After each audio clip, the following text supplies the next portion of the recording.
Jean-Michel Cohen, bonsoir. Vous êtes nutritionniste. Alors se tient en ce moment à Paris le SIAL, c'est le Salon international de l'alimentation qui parle des nouveautés en matière alimentaire.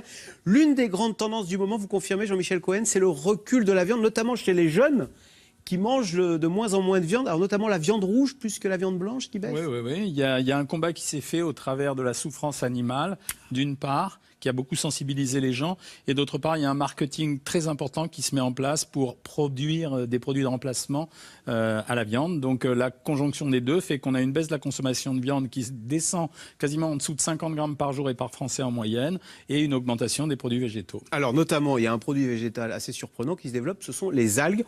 On va regarder un petit sujet d'une entreprise bretonne qui fabrique des algues à toutes les sauces, et vous allez voir, ça marche très bien. Aujourd'hui, les algues sont très demandées par le consommateur parce que ce sont des produits donc déjà végétaux et qui vont rassurer.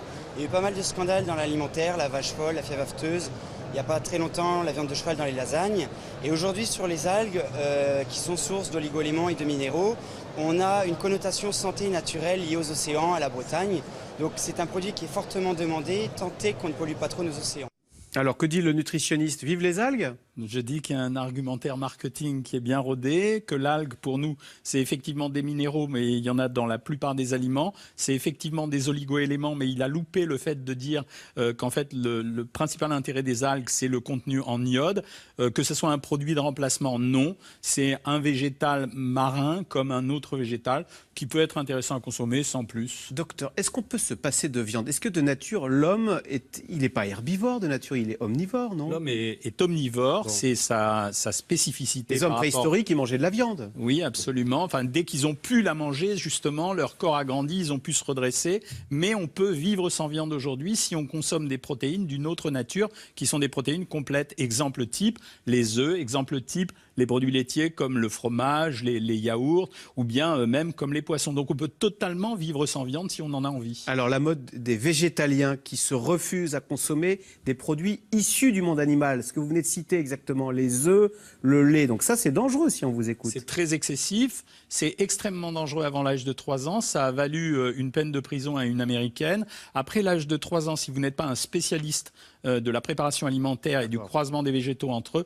de toute façon, vous n'aurez pas une alimentation complète, ça vous oblige à prendre des produits de synthèse comme des vitamines ou comme des vitamines B12. Et les enfants peuvent avoir un régime alimentaire végétarien si tant est qu'ils mangent des œufs et du lait? Parfaitement, puisque le blanc de l'œuf est une protéine complète, le lait est une protéine complète, donc on pourrait très bien les alimenter sans viande. On voit que ça nous manque quand même la viande, parce qu'on voit de plus en plus, vous savez, de la viande fabriquée à base de végétaux. On va voir des petites images, il y a des burgers comme ça. Et c'est assez bien imité, non? Qu'est-ce que vous dites? Pourquoi pas? Allez-y. On arrive à imiter la forme, la couleur, le goût. Le jus, puisqu'on appelle ça du sang végétal, mais en fait c'est du jus de betterave, mais ça n'a rien à voir avec les propriétés nutritionnelles de la viande. La viande, c'est un contenu de protéines et de fer. Le reste, dans les végétaux, vous avez des tas de propriétés intéressantes, mais on fabrique un produit qui veut ressembler à la viande, mais qui n'en a ni le goût, ni les caractéristiques nutritionnelles, ni même la saveur. Alors je change la question. Est-ce qu'on a raison de réduire notre consommation de viande? Vous savez, il y a des enquêtes qui disaient qu'il y avait un lien avec le cancer, notamment la viande rouge. Ces enquêtes sont exactes, mais on l'a réduite nous-mêmes spontanément, puisque la consommation de viande en France, elle est passée de 56 grammes à moins de 50 grammes par jour, c'est-à-dire qu'on n'atteint pas ce seuil des 500 grammes de viande rouge par semaine, au-delà duquel on pense qu'il y a un potentiel de stimulation du cancer. Alors, est-ce que ceux qui sont végétariens, ils ont une espérance de vie supérieure ou égale à ceux qui se nourrissent également de viande? Alors, je ne pratique pas l'ostracisme. Des études ont montré que les gens qui avaient une alimentation végétarienne avaient une espérance de vie de 25% supérieure aux autres.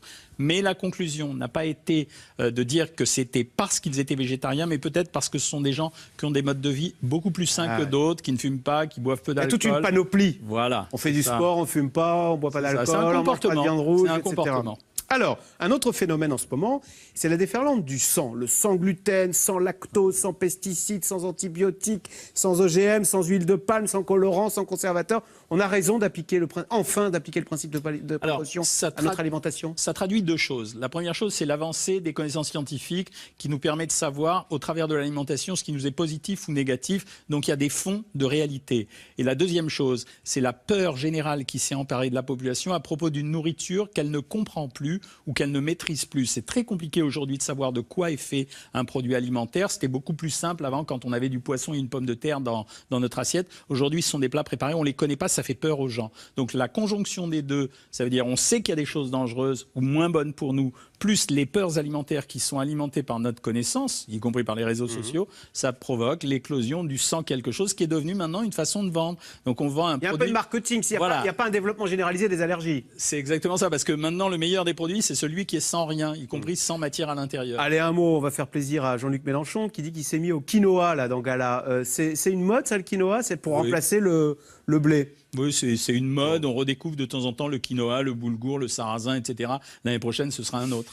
Il y a aussi le sans cholestérol. On nous a mis... il y a toute une polémique en ce moment qui dit qu'en fait, le cholestérol ne serait pas ce poison épouvantable que nous présente l'industrie pharmaceutique depuis 20 ou 30 ans, disent certaines personnes, pour nous vendre des statines. Alors, docteur, oui ou non, est-ce que le cholestérol, c'est un poison?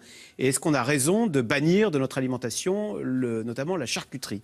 Alors, le cholestérol est très utile au corps humain, ne serait-ce que pour fabriquer les hormones, par exemple. Sans cholestérol, il n'y aura pas de reproduction parce que le cholestérol fabrique les hormones féminines, en fait partie. Parce que le cholestérol joue un rôle dans les membranes cellulaires, notamment du cerveau. Ce qu'on sait par contre, c'est que l'excès d'une partie du cholestérol, qu'on appelle le mauvais cholestérol, se dépose le long des artères et que contre cela, le régime alimentaire n'est pas toujours efficace et donc on est obligé d'avoir recours à des thérapeutiques. Donc mal prescrits, ces médicaments sont mauvais. Bien prescrits, ces médicaments ont sauvé la vie des gens. Donc c'est l'excès de prescription qui nous pose un problème, mais ce n'est pas la remise en question du cholestérol en lui-même. Le mauvais cholestérol est mauvais, point barre. Ça s'arrête là. Mais il y a des tas de gens qui sont soignés contre le cholestérol un peu abusivement, qui ne seraient pas obligés d'être sous traitement avec des statines. Il y a tendance à... Voilà, il y a de temps en temps des médecins qui ont le doigt sur la gâchette un peu trop rapide. Ouais. Mais il y a aussi des aberrations. Par exemple, les gens qui prennent de la levure de riz rouge ou du riz rouge en disant que c'est un produit anti-cholestérol naturel ne savent pas que ce produit contient des statines dans une proportion qui va de 1 à 20 les taux qu'on retrouve dans les médicaments. Donc on voit bien l'aberration des comportements. Ça veut dire que quand vous avez du cholestérol, qu'il est menaçant, que vous avez un facteur de risque, il faut le traiter. L'alimentation ne suffit pas toujours. Ce n'est pas parce que vous allez exclure les graisses animales au grand dépit des gens qui pratiquent ce type de régime que vous allez réussir à le faire. Donc quand le régime a échoué, il n'y a pas d'autre recours que de prendre un médicament, les statines entre autres. Il y en a d'autres. Et on ne parle que des statines, mais il y en a d'autres. Et il y a des médicaments qui sont différents, qui sont efficaces. Allez, vous publiez en ce moment ce livre, Guide d'achat pour bien manger, aux éditions First. Pour faire simple, viande rouge, vin rouge, foie gras, pas tous les jours? Non, je ne suis pas d'accord avec ça. Ah bon? Je pense que la nutrition, c'est un mélange entre le plaisir et la raison. Et s'il n'y a pas ce mélange entre le plaisir et la raison, l'alimentation deviendra terriblement ennuyeuse. Les aliments font partie de notre vie et nous donnent du bonheur. Donc il faut savoir choisir ces aliments, mais pas les condamner. Ouais. Pour revenir sur le cholestérol, parce qu'on dit que le cholestérol provoque des maladies cardiovasculaires. Oui, c'est sûr. Est-ce que c'est pas le tabac ou l'exercice? Est-ce qu'on ne demande pas trop à l'alimentation? Voilà, c'est ça que je veux dire.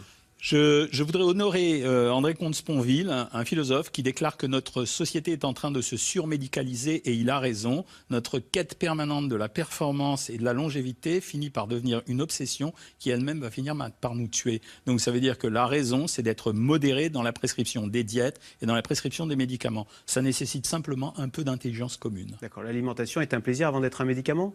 Elle est d'abord un plaisir et il faut qu'elle soit considérée comme un médicament. Merci beaucoup. Docteur Jean-Michel Cohen, donc nutritionniste avec ce livre, un guide d'achat pour bien manger aux éditions First. Merci.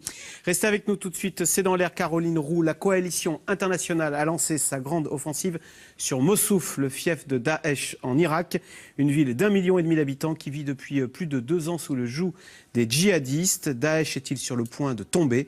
C'est dans l'air est intitulé ce soir Mossoul, guerre totale contre Daesh.